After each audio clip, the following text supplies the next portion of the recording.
Hello everyone and welcome to my channel being doctor. तो चलो आज है most awaited session coordination compounds का। फाइनली मैं क्वेश्चन लेकर के आई हूँ। क्वेश्चन जो है वो एनसीईआरटी ही बेस्ड है। तो चलो इसको सॉल्व करते हैं। जिस तरीके से मैंने तीनों जो previous part 1, part 2, part 3 videos है उसमें जिस तरीके से पार्ट बाय पार्ट जो चीज़ बताया है वो सब मैं आज इस वीडियो में कवर करूँगी उसके क्वेश्चंस के थ्रू। तो सिंपल तरीके से किस तरीके से क्वेश्चन किया जाता है वो मैं बताऊंगी। और ये तो पता ही है कि ये कोऑर्डिनेशन कंपाउंड जो चैप्टर है वो कितना ज़्यादा इम्पॉर्टेंट है एनसीईआरटी के, कितना ज़्यादा इम्पॉर्टेंट है नीट एस्पिरेंट्स के लिए भी और 12th बोर्ड्स के लिए भी। तो चलो आज का वीडियो करते हैं स्टार्ट। सबसे पहले जो है क्वेश्चन एक है, सब कुछ निकालना है हमें। हाइब्रिडाइजेशन, हाई स्पिन है, लो स्पिन है, कि आउटर ऑर्बिटर कॉम्प्लेक्स है कि इनर है, वीक फील्ड लाइगेंड है, स्ट्रॉन्ग फील्ड लाइगेंड है, सब निकालना है। ऑक्सीडेशन नंबर, ठीक है, क्योंकि एक ही वीडियो में सब मतलब एक ही क्वेश्चन के थ्रू सब निकल सकते हैं। उसके बाद फर्दर जो है मैं बाद में इसका जो नॉमेनक्लेचर हो गया वो सब का भी मैं लाऊंगी। तो पहले जो शुरू किया था उसको ख़त्म करते हैं एक टॉपिक को, देन फर्दर उसके बाद देखा जाएगा। तो चलो सबसे पहले ये मैंने क्वेश्चन किया हुआ है। कोबाल्ट है एंड अमोनिया, कोबाल्ट है, अमोनिया है, कोऑर्डिनेशन एंटिटी उसकी 6 है और अंडर ब्रैकेट के बाहर जो है वो +3 का चार्ज है। तो इसका ऑक्सीडेशन नंबर जो है वो पहले कैसे फाइंड किया जाता है, मैंने पार्ट 1 वीडियो जो कोऑर्डिनेशन, तो इसका ऑक्सीडेशन नंबर कैसे फाइंड आउट किया जाता है वो मैंने प्रीवियस वीडियो में बताया है। अगर नहीं देखा है तो डिस्क्रिप्शन बॉक्स में उसका लिंक है, जा करके देखना। और मैं यहाँ ऊपर पिन भी कर दे रही हूँ, वहाँ से भी क्लिक करके देख सकते हो, लेकिन देखना ज़रूर, तभी ये समझ में आएगा। और एनसीईआरटी को भी रीड करना वो सारा वीडियो देखने के बाद, और ये जो है देखने के बाद, ये वाला जो क्वेश्चन का वीडियो ये देखने के बाद इसका स्क्रीनशॉट ले लेना, तो वो क्वेश्चन को प्रैक्टिस करना, ठीक है। तो चलो स्टार्ट करते हैं।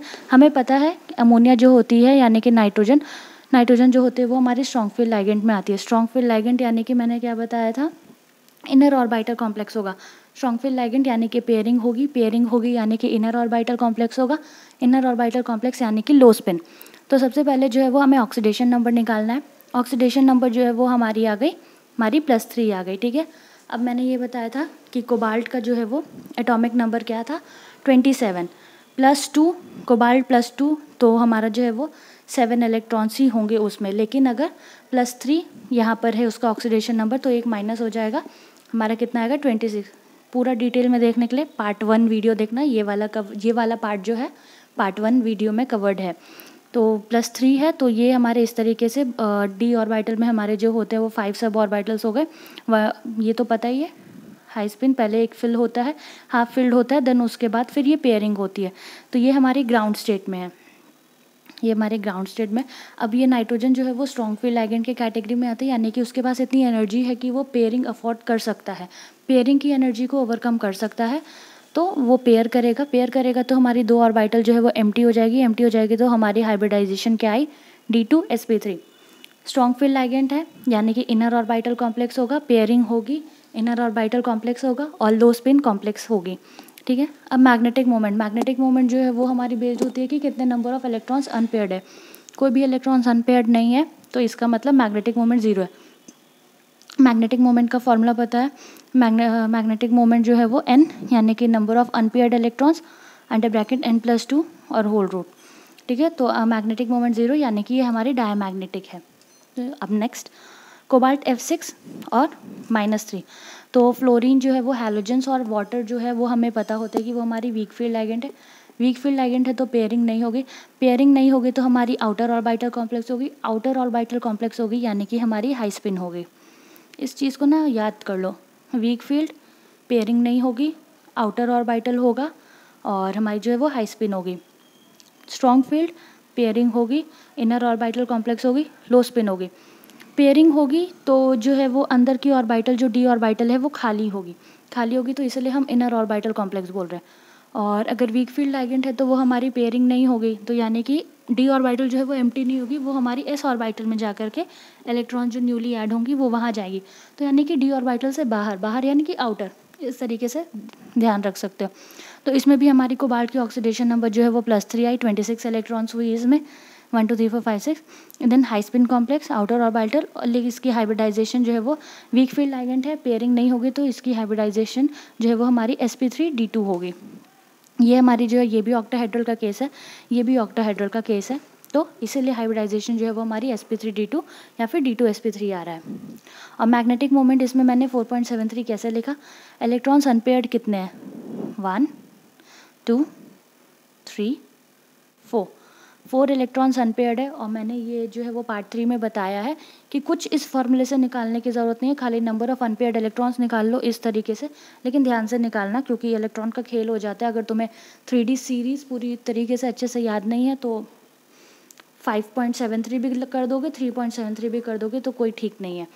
तो अच्छे से 3D सीरीज़ याद करना, scandium, titanium, vanadium, chromium, manganese, iron, cobalt, nickel, copper, zinc, ये है। इसको अच्छे से याद करोगे तो उस तरीके से सेट हो जाएगा। तो ये प्रैक्टिस से ही आएगा। शुरुआत में अगर क्वेश्चन सॉल्व करो तो वो जो सीरीज़ का ऑर्डर है, का लिस्ट है, वो खोल करके बैठोगे तो फिर प्रैक्टिस करते करते आ जाएगा। तो मैग्नेटिक मोमेंट क्या हुआ, 4.73, 4 अनपेयर्ड इलेक्ट्रॉन्स है। अब नेक्स्ट NiCl4-2, ये भी मैंने टेट्राहेड्रल का केस लिया, ये भी मैंने टेट्राहेड्रल का केस लिया।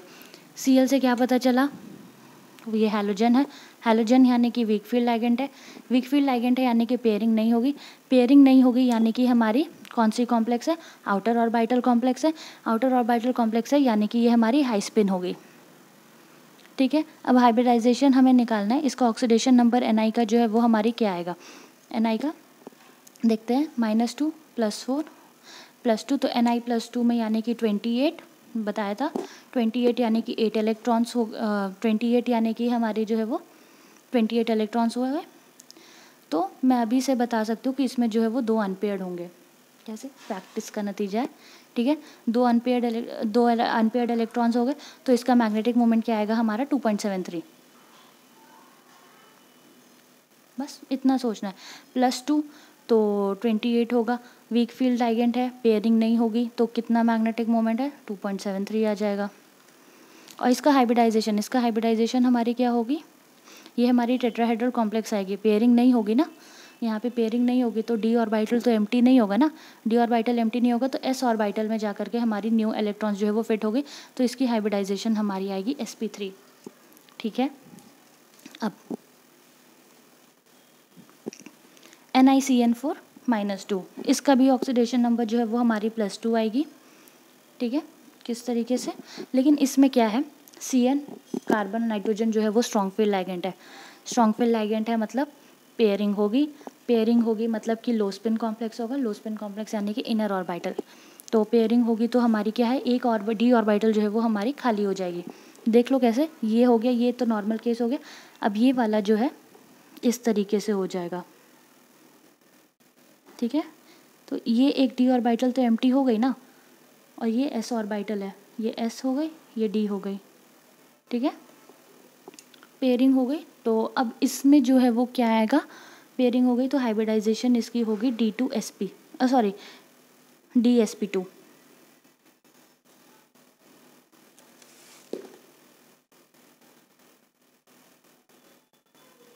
DsP2। ठीक है, क्यों, क्योंकि Cn जो है वो पेयरिंग हो जाएगी तो एक ही d ऑर्बिटल खाली होगी, तो ये हमारी स्क्वायर प्लानर का केस होगा। इसमें कोई भी हमारी जो है वो अनपेयर्ड इलेक्ट्रॉन नहीं है, तो इसका मैग्नेटिक मोमेंट 0। और DsP2 हमारी क्या होती है, स्क्वायर प्लेनर होती है। ये भी एक तरीके की, इसका भी कोऑर्डिनेशन नंबर 4 होता है ना।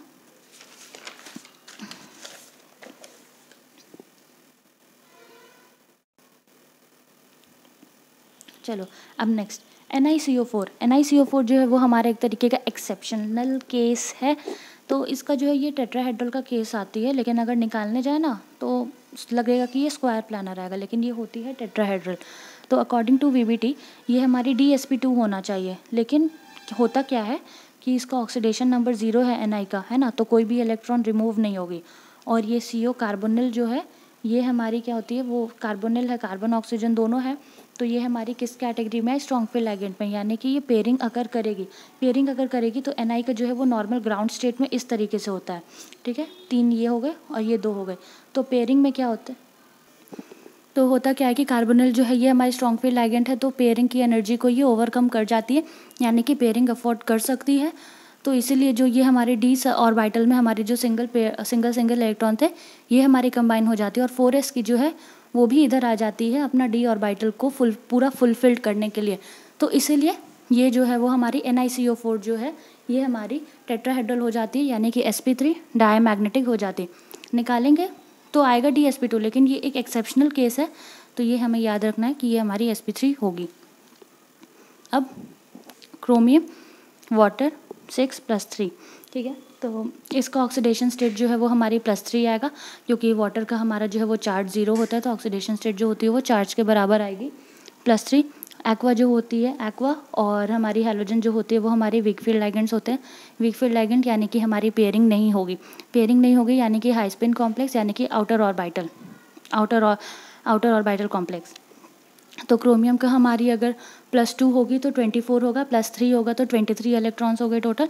तो डी ऑर्बिटल में हमारी जो है 1 2 3 3 हो गए। इसका जो है वो मैग्नेटिक मोमेंट हमारी कितनी आएगी, 3 है तो 3.73, और ये वीक फील्ड लाइगेंड है तो पेयरिंग नहीं होगी। हाइब्रिडाइजेशन हमारी होगी, ये 2 डी ऑर्बिटल अभी भी खाली है, तो ये हमारी जो है वो D2sp3 होगी, ठीक,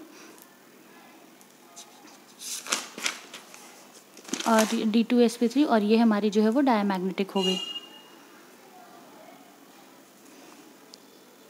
अब ये 3 क्वेश्चन है, इसका स्क्रीनशॉट ले लेना, खुद से ट्राई करना, लेकिन फिर भी मैं बता देती हूँ, पहले खुद से ट्राई करना, देन ही इसको सॉल्यूशन देखना। आयरन है, वाटर का मैंने अभी बताया कि ऑक्सीडेशन इसका कोई भी चार्ज नहीं होती है, तो इसकी जो है वो वैल्यू 0 होगी, तो Fe+2 होगा। Fe+2 यानी कि हमारी कितनी हुई, 26 हुई, 26 इलेक्ट्रॉन्स, यानी कि 1 2, और इसमें जो है वो 4 हमारी अनपेयर्ड इलेक्ट्रॉन्स आएगी। और ये वाटर है, वीक फील्ड लाइगेंड है, पेयरिंग होगी नहीं, तो ये हमारी जो है वो आउटर ऑर्बिटल कॉम्प्लेक्स बनेगी, हाई स्पिन होगी। मैग्नेटिक मोमेंट जो है ये हमारी 4.73 होगी, क्योंकि 4 अनपेयर्ड इलेक्ट्रॉन्स है, ठीक है, और ये हमारी पैरामैग्नेटिक होगी। ओ सॉरी, ये मैंने गलती से डाया लिख दिया, ये हमारी पैरामैग्नेटिक होगी, क्योंकि अनपेयर्ड इलेक्ट्रॉन्स है ना, ये हमारी पैरामैग्नेटिक होगी। FeCN6, Cn हमें पता है कार्बन नाइट्रोजन हमारे स्ट्रॉन्ग फील्ड लाइगेंड है, ठीक है, तो ये इसका जो है ये -6 होगी। इसका ऑक्सीडेशन स्टेट निकाले अगर आयरन का, तो क्या आएगा हमारा +2 आएगा, +2 आया, तो +2 का भी सेम यही केस हो जाएगा, लेकिन ये है स्ट्रॉन्ग फील्ड लाइगेंड, पेयरिंग होगी, यानी कि हमारा पेयर होकर के जो है वो इस तरीके से हो जाएगा, और D2sp3 हमारी हाइब्रिडाइजेशन आ जाएगी। बस ये सोचना है, ये पेयरिंग होगी, इसमें इस तरीके से ये यहाँ पर आएगा, ये यहाँ पर आएगा, ठीक है, पेयरिंग हुई, तो ये हमारी जो है वो 2 डी ऑर्बिटल्स खाली हो गए, तो D2sp3 हमारी आ गई, और पैरामैग्नेटिक नहीं है, ये हमारी डायमैग्नेटिक है। मैग्नेटिक मोमेंट जो है वो हमारी 0 है, μ = 0। कोबाल्ट ऑक्सलेटो 3, ऑक्सलेट का हमें जो है वो चार्ज पता है कि ये होता है -2, यानी कि इसकी जो वो डोनर है ये हमारी बाइडेंटेट होती है, बाइडेंटेट लाइगेंड होती है, यानी कि इस पर जो है वो 2 डोनिंग साइट्स होते हैं, 2 डोनर साइट होते हैं, तो -2 × 3, और तो कोबाल्ट का हमारा जो है वो ऑक्सीडेशन स्टेट हमारी आएगी +3। देन उसके बाद फर्दर जैसे मैंने प्रीवियस वाला एक क्वेश्चन जो बताया, कोबाल्ट का जो अमोनिया के साथ मैंने बताया उसी तरीके से सेम होगा।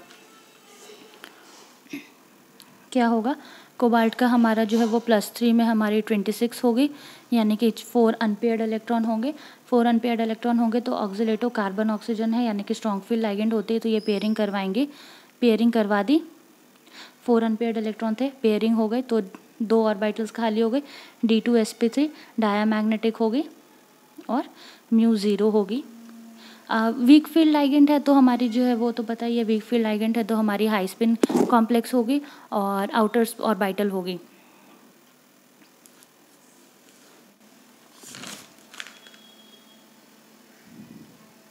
हाई स्पिन कॉम्प्लेक्स होगी और हमारी आउटर ऑर्बिटल होगी, और ये जो है हमारी जो लो स्पिन क्या बोलते हैं इनर ऑर्बिटल होगी स्ट्रॉन्ग फील्ड लाइगेंड में, हमारी लो स्पिन कॉम्प्लेक्स हो गई। यहाँ पे सोच रहे होगे कि हाई स्पिन कॉम्प्लेक्स है लेकिन फिर भी इनर कॉम्प्लेक्स है, क्यों?